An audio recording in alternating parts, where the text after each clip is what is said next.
ইনশাআল্লাহ। আলহামদুলিল্লাহ। 2 নম্বর ফরম্যাটটা হলো ক্যাপিটাল স্ট্রাকচার, মূলধন কাঠামো। এই কাঠামোতে আমাদের 4 ধরনের প্রশ্ন হতে পারে, ছোট ছোট প্রশ্ন।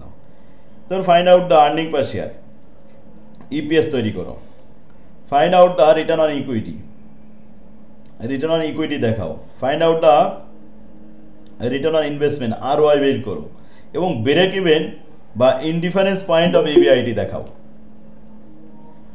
তো এগুলো করতে গেলে আমাদের কয়টা ওয়ার্কিং করা লাগবে। এই স্ট্রাকচার কাঠামোটা এরকম হয় কেন? অঙ্কটা সাধারণত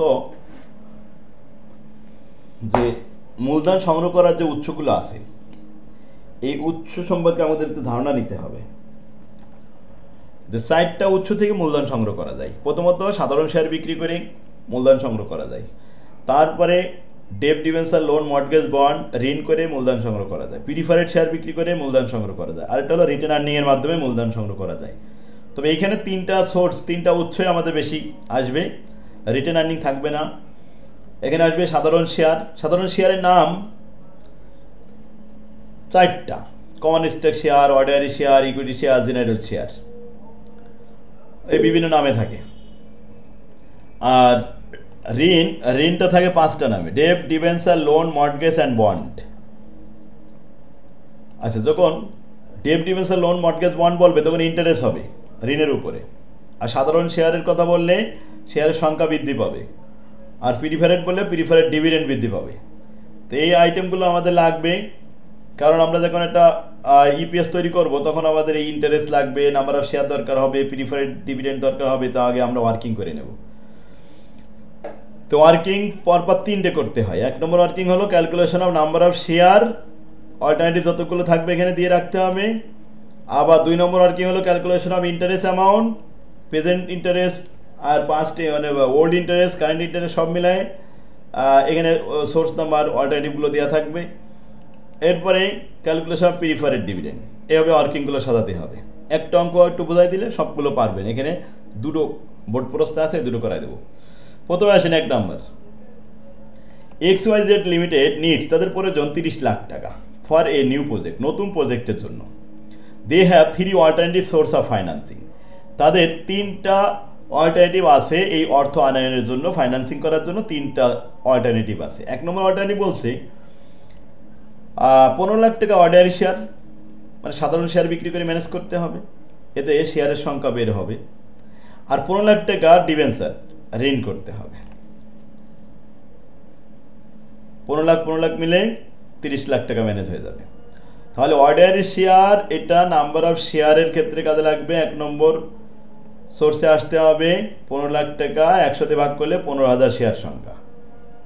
আর 15 লাখ টাকা ডিবেঞ্চার, ঋণপত্র, 2 নম্বর ওয়ার্কিং, এটা 10% ইন্টারেস্ট, 1,50,000 টাকা। তাহলে 1 নম্বর অল্টারনেটিভ কিন্তু 2টা সোর্স থেকে ম্যানেজ হয়ে গেল। 3 নম্বরে আর আমাদের যাওয়া লাগলো না, প্রিফারেড ডিভিডেন্ড নাই, এই জন্য ওটা নীল লিখে রাখলাম, শেষ। 2 নম্বরে 30 লাখ হয়েছে স্যার। হ্যাঁ, 15 লাখ আর 15 লাখ 30 লাখ ম্যানেজ হয়ে গেছে। আর কি দরকার? ও আচ্ছা স্যার, ঠিক আছে। এবার 2 নম্বরে বলছে যে 10 লাখ টাকার অর্ডিনারি শেয়ার। তো অর্ডিনারি শেয়ার 1 নম্বর ওয়ার্কিংয়ে আসলাম, 10 লাখ টাকা ভাগ করলাম 100 দিয়ে, শেয়ারের দাম তো 10,000 শেয়ার ম্যানেজ হয়ে গেল, বাস। এখানে 10 লাখ টাকা আমরা পেয়ে গেছি। আর 10 লাখ টাকা ডিবেঞ্চার, তো ঋণপত্রে আসলাম, 10 লাখের উপরে 10% সুদ, 1 লাখ টাকা হলো আমাদের ইন্টারেস্টের পরিমাণ। এই হলো ইন্টারেস্টের পরিমাণ 1 লাখ টাকা। আর 10 লাখ টাকা দরকার, সেই 10 লাখ টাকা প্রিফারেড ডিভিডেন্ড। তাহলে প্রিফারেড ডিভিডেন্ড 10 লাখ টাকার 6% হয় 60,000 টাকা। এই হলো প্রিফারেড ডিভিডেন্ড।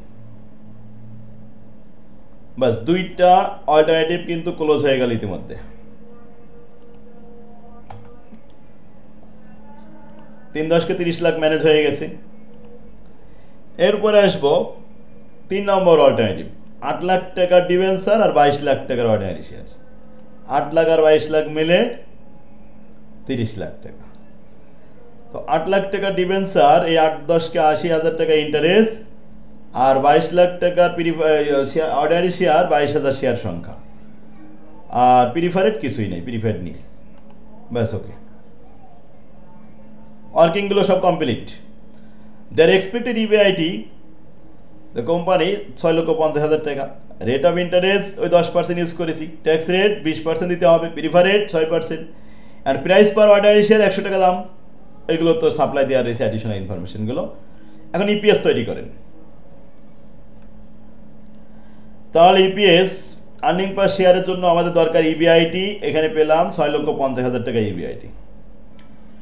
সোর্স কয়টা ছিল? 3টা, 1 2 3 4, এই 3টে। তো 6,50,000 টাকা সবার ক্ষেত্রে দেখালাম। ইন্টারেস্ট 2 নম্বর ওয়ার্কিং থেকে আসলাম 1.5 লাখ, 1 লাখ এবং 80,000। ইন্টারেস্ট বাদ দেওয়ার পরে ইবিটি, আর্নিং বিফোর ট্যাক্স, এর উপরে ট্যাক্স ধার্য করলাম 20%, ট্যাক্স বাদ দিলে আর্নিং আফটার ট্যাক্স, ইএটি।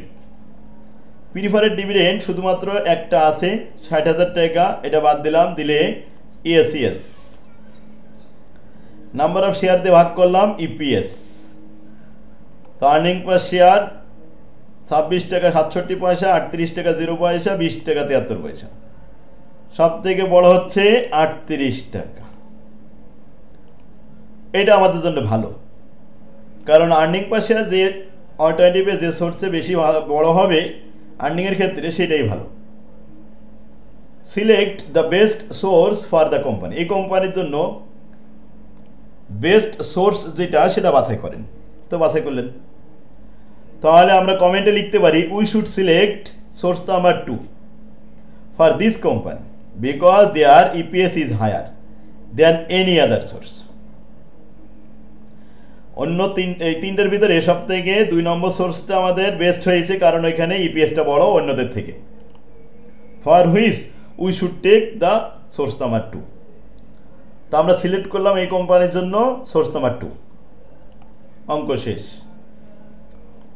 প্রত্যেকটা অঙ্ক এই ফরম্যাটে যখন এরকম বলবে যে মূলধন কাঠামো বিভিন্ন জায়গার থেকে টাকা সংগ্রহ করতে হয়, কোন জায়গার থেকে টাকা সংগ্রহ করলে আমাদের আর্নিং বেশি হবে সেটা আমাদের বাছাই করতে হবে। সোর্স তো এখানে ছিল 3টার মধ্যে আমরা দেখছি 2 নম্বর যেটা 10 লাখ অর্ডিনারি, 10 লাখ প্রিফারেড, 10 টাকা ডিবেঞ্চার ঋণ করলাম যেটা, এইটাই আমাদের জন্য বেস্ট হয়েছে। ওকে,